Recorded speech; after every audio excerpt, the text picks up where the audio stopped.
So இந்த சைடில் இந்தியாவோட ஃப்ரெண்ட்ஷிப்பு, அந்த சைடில் வந்து ஈரான் இஸ்ரேல் வாரில் வந்து ரஷ்யா வந்து அமெரிக்காவுக்கு அகென்ஸ்டாக ஸ்ட்ராங்காக நிற்கிறதுனால இது ஒரு மிகப்பெரிய ட்ரிகரிங் ஆப்ஷனாக தான் அமெரிக்கா பார்க்குறாங்க. அது மட்டும் இல்லாமல் நீங்கள் இதே மாதிரி பண்ணிகிட்டே இருக்கீங்கன்னா அடுத்தது வந்து ரஷ்யா உக்ரைன் வார இன்னும் 10 to 12 நாளில் நீங்கள் நிப்பாட்டல அப்படின்னா, இந்த ட்வீட்லேயே மென்ஷன் பண்ணியிருக்காரு நம்ம பிரசிடென்ட்டு, நிறுத்தலை அப்படின்னா உங்கள் மேலே நான் என்ன பண்ணுறேன் பார் அப்படின்னு சொல்லி, இல்லை நான் வந்து டேக்ஸ் அதிகமாக போடுவேன் அப்படின்ற மாதிரி.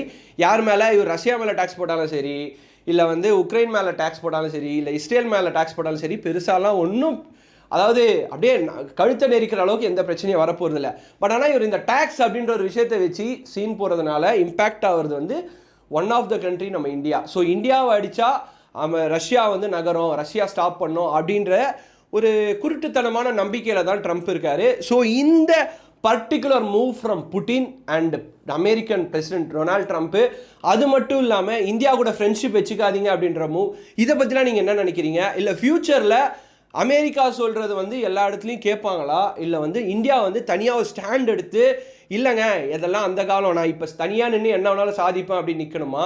இதை தவிர்த்து பாகிஸ்தானில் ஆயில் ஃபீல்ட்ஸ்லாம் நிறைய இருக்குது, அதை வெளியில் எடுத்தோம் அப்படின்னா இந்தியாவே வந்து பாகிஸ்தான் கிட்ட தான் போயிட்டு நிறைய ஆயில்ஸ் வாங்குவாங்க அப்படின்னு சொல்கிற ஸ்டேட்மெண்ட் எல்லாம் நீங்கள் எப்படி பார்க்குறீங்க? ஃபியூச்சரில் இதுக்கு நடக்கிறதுக்கான வாய்ப்பு இருக்கா அப்படின்றத மறக்காம கமெண்ட் செக்ஷனில் மென்ஷன் பண்ணுங்கள்.